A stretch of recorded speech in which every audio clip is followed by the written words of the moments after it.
Hey everybody, welcome to Journey Through the Generations. How you doing, Trisha? I'm doing good. Tonight we watched Relative Race, episode 4. Yes, it is day 4, and we just got done watching it.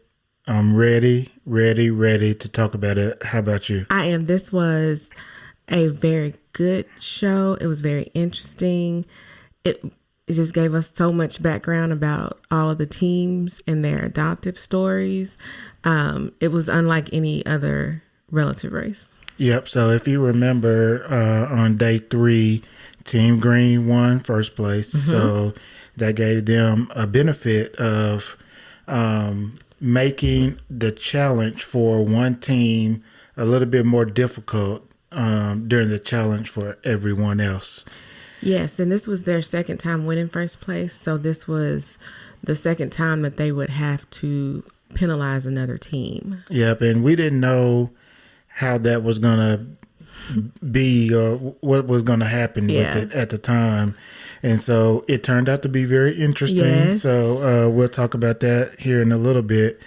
But as usual, it's the next morning and all the teams are visiting with their families and getting ready to get started for the day. Eating breakfast, basically just hanging out and waiting for that text that they know is going to come from Dan that's going to give them their next city that they're going to be traveling to. Yep. So at this point, everybody got their text from Dan and it was time to go. So, the teams, all 4 teams, got in the car. Yeah, it was pretty seamless. They were ready to go. Yeah, it was pretty seamless. They either all had their bags by the door or they were outside near the car on this day. I'll just run down the drive times for the teams on this episode. So Team Blue had a 1 hour and 38-minute drive. Team Black had a 1 hour and 43-minute drive. Team Green had a 1 hour and 52-minute drive, and Team Red had the longest drive of 3 hours and 40 minutes. So all doable times. Yes. They're all really close to each other. Yes. And so that makes it interesting. Yeah, Team Blue is still in Florida. I think Team Black continued to stay in Ohio, so they didn't go very far. Mm-hmm. So, less than 4 hours for all the teams. Yeah, and let's just talk about Team Blue. I'm not really sure why Anthony, it's Anthony, right? It's the driver, Anthony keeps questioning Joe. Who has done really good. He's done good so far and has been correct, but he, I don't know if he just doesn't. He must be the oldest. Maybe, but I don't know if he just doesn't have the confidence that he knows what he's doing. Or he just has it in his mind that it should be right. One way. I don't know. But it's causing them problems, in my opinion. Yes, because Joseph, who is doing the navigating and the map reading, tells Anthony the road and the highway number that they need to go to. And Anthony basically decides, no, that's not right. I'm going to go a different way. Yeah. And I'm just like, but you don't have the map. Did you look at the map beforehand and I missed it? And you can just look at Joseph's face, looking at him like, dude, what are you doing? Why won't you listen? Yeah, just trust him to be the navigator. Because as far as we are, he's always been right when he tells him where to go. Yeah, and he's not going to drive. So, let him, be the map navigator, tell you where to go. You just go. Make it really easy on yourself. Right. Instead of arguing and then having to turn around. Yeah. And then going, the opposite way you need to go and causing frustration. Just listen the first time around. Now, one thing I thought was, I don't know if I found it funny or scary, but so Monica's parents, her adoptive parents, they both wrote her letters and gave it to her when she left. Right, to read on the road. And she gave the letters to Megan to read. Because Monica's driving. While she's driving. And the first thing, as soon as she did that, I go, she's gonna be crying while she's driving. They both gonna be crying. That's exactly what happened. She started crying while she's driving. And I'm like, that's not really safe. I feel like I get that she wanted to read the letters, and I don't know if that's just when, her parents wanted her to read the letters while they were on the road, or that she just wanted to not read them while she was at a relative house. I'm not sure, but again, she was very emotional. They both were, and I don't know.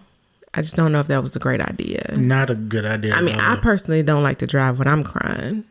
And I'm just like, okay, I know you want to read it. Well, why don't you wait till you get to your parents' house or to your relative's house, and then you can read it. Right. Where you're in the comfort of a couch, and you can cry. Yeah. And boo-hoo after the call with Dan and everything, and your day is completely over. Right.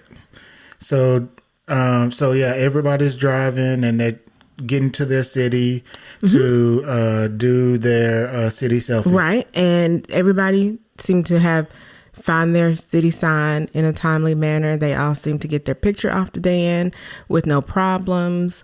So as far as the city selfie goes, there were not any problems. Yeah. And I actually thought for a quick second that Team Red took a bad picture. Right, because his shoulder. I didn't see the city name. I just saw rehabilitation, and it went by so fast. I just didn't see the Cincinnati part, and so when they came back around again, I was like, "Oh, okay, there's Cincinnati." So that kind of scared me a little bit. Yeah, because Dan swipes through the picture so you can see him. But also right before the city selfie, Team Green had to let the teams know what they decided about the challenge penalty. Okay, so let's stop right here. So okay. Well, I was just gonna say, so far, Team Blue has a strike, Team Red has a strike, and Team Green has a strike. Okay, that's correct. Okay, and Team Black has come in second place. 3 days, all 3 days. All 3 days. Okay, so been close to getting to winning. So I know this is gonna be against what I've said the past 3 episodes. When I said give it to the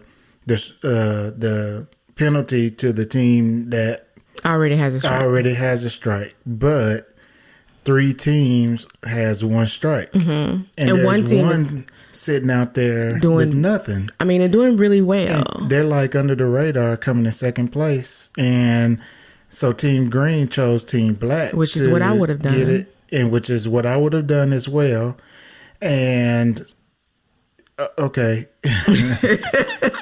Casey seemed very hurt by it. She took it very personally. Yeah, she did. And I mean, I get it. On one hand, it's a game, and they're all in, trying to find relatives, and I know that creates a bond between them, as season 7 relative race teams and everything. But I just think that her maybe competitive nature definitely did come out once she knew that they were going to get the penalty. Yeah, she took that real personally, and you could tell. And at first I was like, okay, she was joking. Sometimes people say that, like, oh, I'm mad, but they're really not. They're just joking. I feel like she was. No, she was really mad, and I haven't looked at Facebook or Twitter or anything. The fans of Relative Race, Facebook page, they like to get on there and say, oh, you don't know what we go through. True. But I tell you what, it came through as if she was mad. Right. She took it I feel she took it personally against their team and not strategic for their gameplay. Yeah. I mean, and she took that from that point all the way to the rest of the show. And, it's like, okay. I mean, I understand you wanting to go after Team Green now. I get that. But man, to say we're not friends anymore until after That just seems that like was a little extra. To me. It was a little extra. But I think it got that far because of the challenge, which we'll talk about now. Yeah. So the challenge was, it was a basketball challenge. It was called face skitball. Yeah, face skitball. And basically each team member had to take turns wearing this helmet with a shield on the front, and the other teammate had to throw a ball at them and hit the ball off of the shield into a barrel. Right. And they had a square that they had to stand in. Each one had a square that they had to stand in, so they couldn't just get as close as they wanted to. And they had four barrels to knock the ball in. They were all different. They were all at different distances. So it makes it a little bit more difficult, and looked like it went from easy to hard. And they looked like Nerf balls, so they were really lightweight. So you had to figure out. Well, they were probably heavier than Nerf balls. Okay. I'm sure they were plastic of some sort. Okay. Smaller than a basketball. Yes. But anyway, you saw that they only had one. They didn't have multiple balls to throw. They only had one, and so.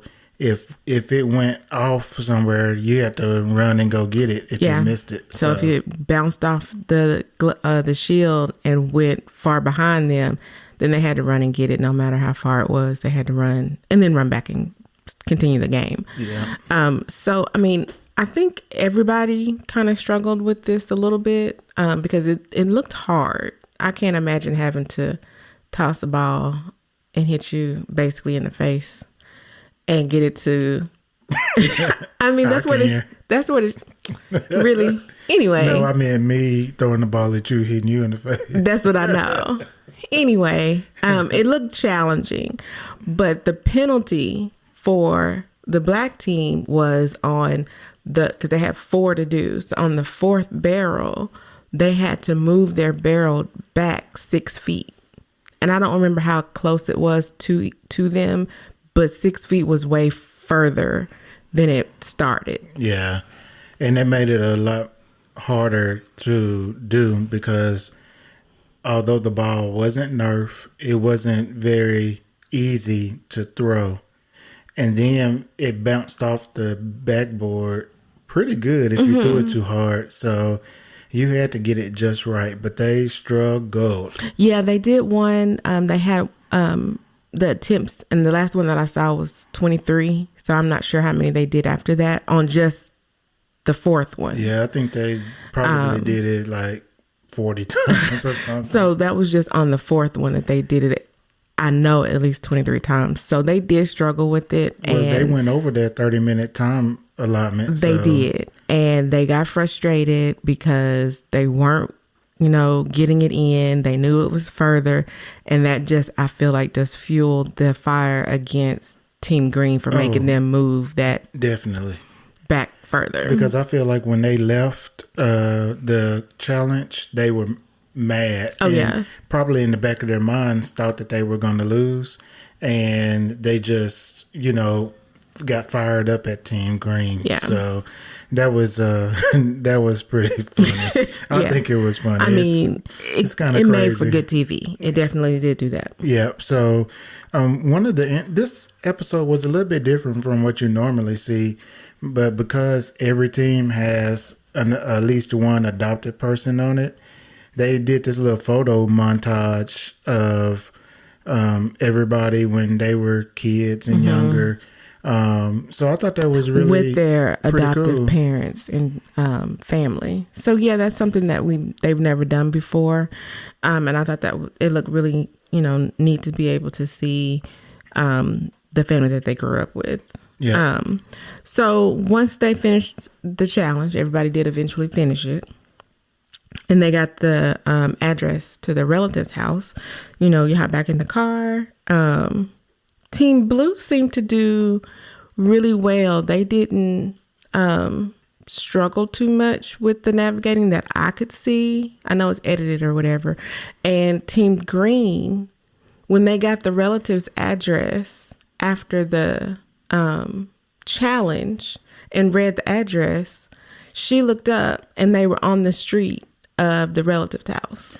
Yeah, and I said right away, it's like, well, that doesn't seem fair.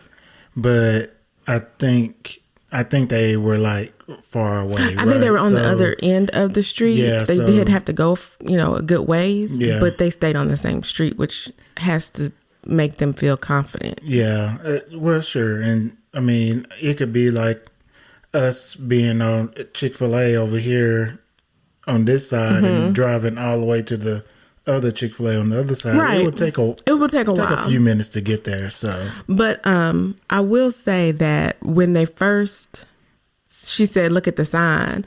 At first, I was like, I didn't remember if it said the north, whatever the street was, or south, and I was like, oh, maybe they're on the actual wrong street because it's not north, whatever. But they were actually on the right street. So, yeah. And then I think both Team Red and Team Black stopped to get directions. They did. I think Team Black talked with the UPS driver and Team Red talked to a police officer. Yes, and they were both able to get directions to the address, which, that could go either way. Sometimes people know and sometimes people don't know. So they both got really lucky in finding people who knew the streets. Yeah, sometimes people automatically assume police officers know. I'm one of those people. UPS drivers, and if it works out for you, great. But anyway, all right. So before we move on and we talk about the teams and who they met, I would encourage you that if you're enjoying the Relative Race Recap episodes we're doing, that you subscribe or follow our podcast. You can listen wherever you get your favorite podcast, or you can go to journeythroughthegenerations.com and check us out there. There's a podcast page. You can listen on Trisha's blog. And then, of course, we have Facebook and Twitter. So go ahead and follow us over there. And we would appreciate it if you would tell some of your genealogy buddies about us. So let's go through the teams and who they met. You want to start off? Yes, and we'll go how they met them on the show is how we will reveal them. Yeah. So the first team is Team Green, and Monica met her foster mother, Marge. And this is the first time on the show that somebody met somebody who's not biologically related to a team member. Yeah. So Marge was her mother's foster mother when she was pregnant. So when she had Monica, she decided that she wanted Marge to take her and pick out her adoptive parents. So Marge had her for like 6 weeks before she was actually adopted. Yeah, this was an interesting take on the game. Usually it's to find your relatives. But, sometimes non-biological people can be like your family. That can have a huge impact and be just like family. So in a situation like this, I thought that was, a really interesting take. And and I think it was probably the right thing to do because it tells a great story, right? And like you said, Marge was a foster parent for Monica's mom, and I think until she was 16 or she was around 16. She was 16 when she had Monica, and then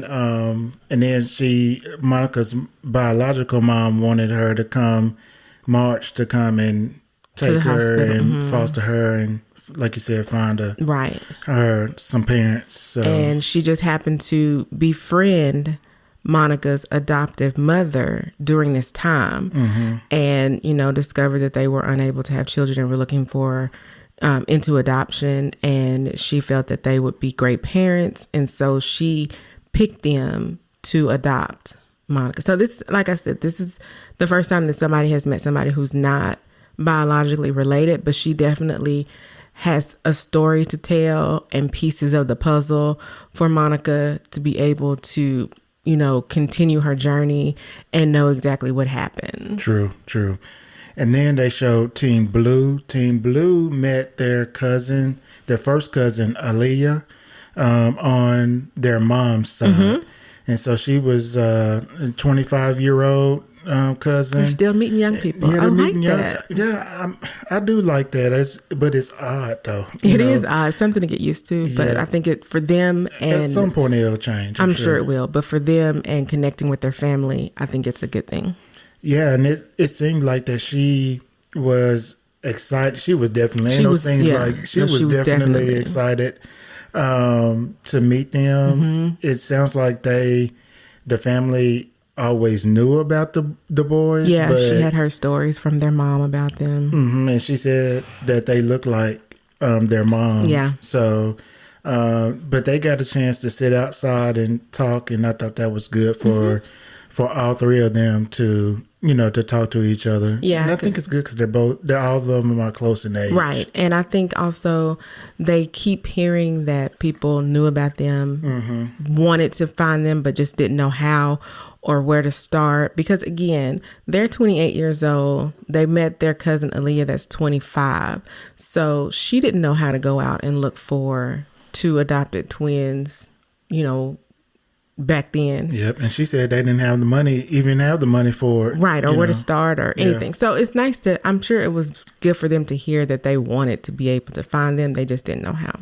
And if that's the case, it's obvious that everybody in the family talked about them. Right. Because for her to be 25 years old and know them, remember people talking about them, then the family knew about them. There's something else, going on with that dynamic that I'm sure we'll find out about as we go through the rest of the show.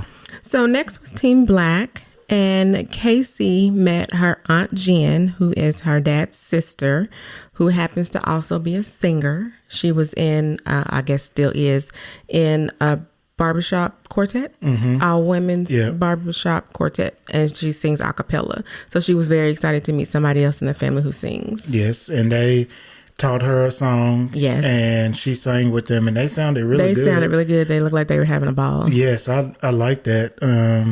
And then that's just more of everybody's personality coming out, even though part of that personality is a very ultra weird competitive spirit that came out of Casey. But we didn't see that part when she was singing. No, so. Yeah, we saw the regular happy side. Yeah, bubbly. She likes Casey. to sing. She loves to sing. Yeah. So then there's Team Red. Devin met his first cousin. Is that right? Right. His first cousin on his dad's side. Yes.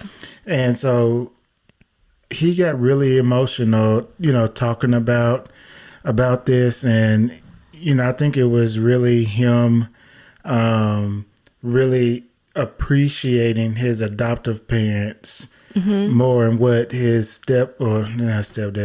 what his adoptive dad really did for him, sacrificing, working 2 jobs, giving him his car. He took the bus to work, all that kind of stuff. He would, it just hits you. It does. And it definitely hit Devin. Yeah, he was definitely very emotional. And also they were able to, Jennifer, his cousin, was able to narrow down which one of the 9 brothers it could possibly be between, I think, 2 or 3 of the brothers. Yeah, it's 2 or 3. Because I think it was 2. It's a total of 9 of them. And he knew one of the 9 was his dad, but Jennifer was able to narrow it down even more for him. Yeah, I think the first relative he met was on day 1, wasn't it? Yeah. I think they were able to get it down to like 5 or 6 or something like that. Just because of age and that kind of stuff and things like that. And then like Trisha said, today he was able to get it down to at least 2. Or it was 3, but that 3rd was Jennifer's dad. So we knew that wasn't the case. Yeah, because of their centimorgans. So it looks like he's getting more pieces of his puzzle and finding out more information about his dad's side, because his adoptive parents are from his mother's side, so he knows that side of his family.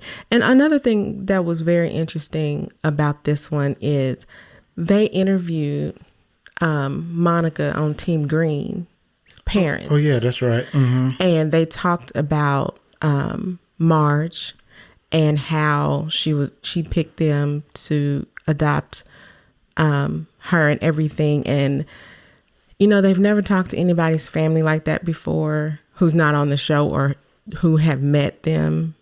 So I just thought that was a really interesting piece, and it was kind of just that extra little piece that just brings family together. Yeah, this whole episode was different. I mean, than normal, than what they normally do. So yeah, I like doing something a little bit different, and you don't have to do it the same way every week, just so long as the game part of it stays consistent and fair. So I think that's probably cool. So let's go through the results. You ready? Right. You ready to do that?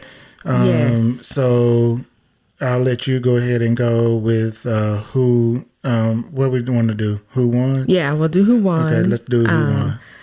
The team that came in first place with coming in 6 minutes over their time was Team Blue, which I will have to admit I was shocked because I was kind of surprised. They kind of got turned around and at the beginning. But I'm happy that they got it turned around, and they got their prize for winning first place was that they got their city destination on tonight's call, so they can already start preparing for tomorrow. For the next day, yeah. Yeah.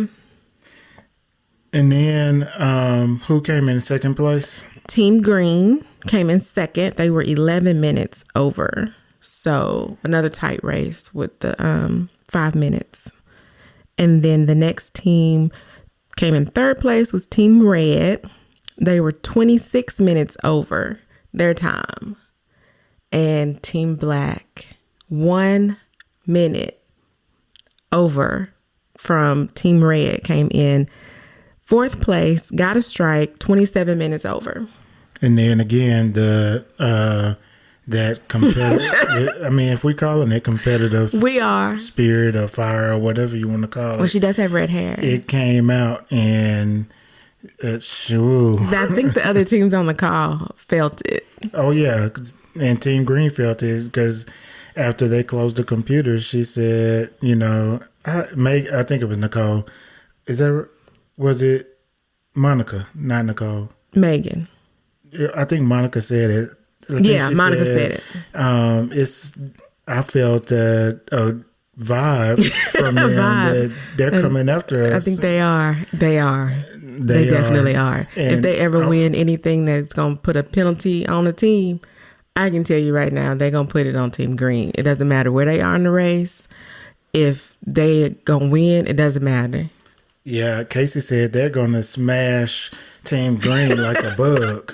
And I'm not really sure how they're going to do that, considering they're not in the same destination. Right. And they just had 2 benefits in a row to where you have to put a penalty onto another team. I doubt that we have that again until maybe like day 8 or 9 or something like that. I'm not exactly sure how she's going to squash them like a bug, but the only thing she can do is compete in her own race, get to where they're supposed to go, do their challenges, things, get the navigation down. Yeah. But I think it didn't help that they lost by 1 minute. Oh no, definitely not. And they struggled. So if they hadn't had to move that back, they probably definitely wouldn't have come in forward. Yeah, I'm worried about Team Red. They keep struggling on these challenges, and Relative Race didn't give off the impression that they struggled a ton. Right. Not as bad as Team Black, but Team Red did struggle a little bit. Yeah, they did, especially in that first one. Yeah, but I just think they had to figure out the best way to do it. Yeah, once they figured it out, they got into a rhythm. But so yes, so right now all the teams have a strike. It's an even playing field thus far again. So it'll be interesting. We're almost halfway through the season. Next week is day 5. Yeah, I think each team having a strike is good because the chances that all 4 teams will be going to day 9 and 10 is still there. Yes. So And in that it'd be regard, more of a competition. Well, I was going to say in that regard is, they will be able to meet more family. Well, yeah, for sure. But I feel like, people who quit or not quit, people who get their 3 strikes before the end, they give them all of the rest of their families. They do. So it's not like they will never get it.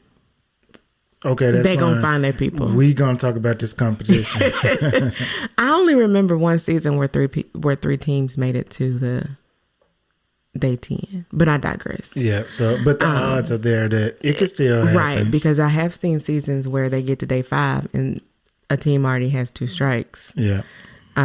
So you just never know. It could go either way, and they still, have plenty of race to go. I'm excited about the next episode. I just think that Team Blue is going to continue meeting people to be able to put the pieces of their journey together, and I'm just super excited. Yep. So that's day 4 recap of Relative Race. We're excited that you joined us. Like I said before, if you're enjoying this recap for Relative Race, please let your genealogy buddies know, your family. Subscribe to the podcast wherever you listen to your favorite podcast, and we will talk to you soon. Thanks, guys. All right. Have a good one. Stay safe and wear a mask.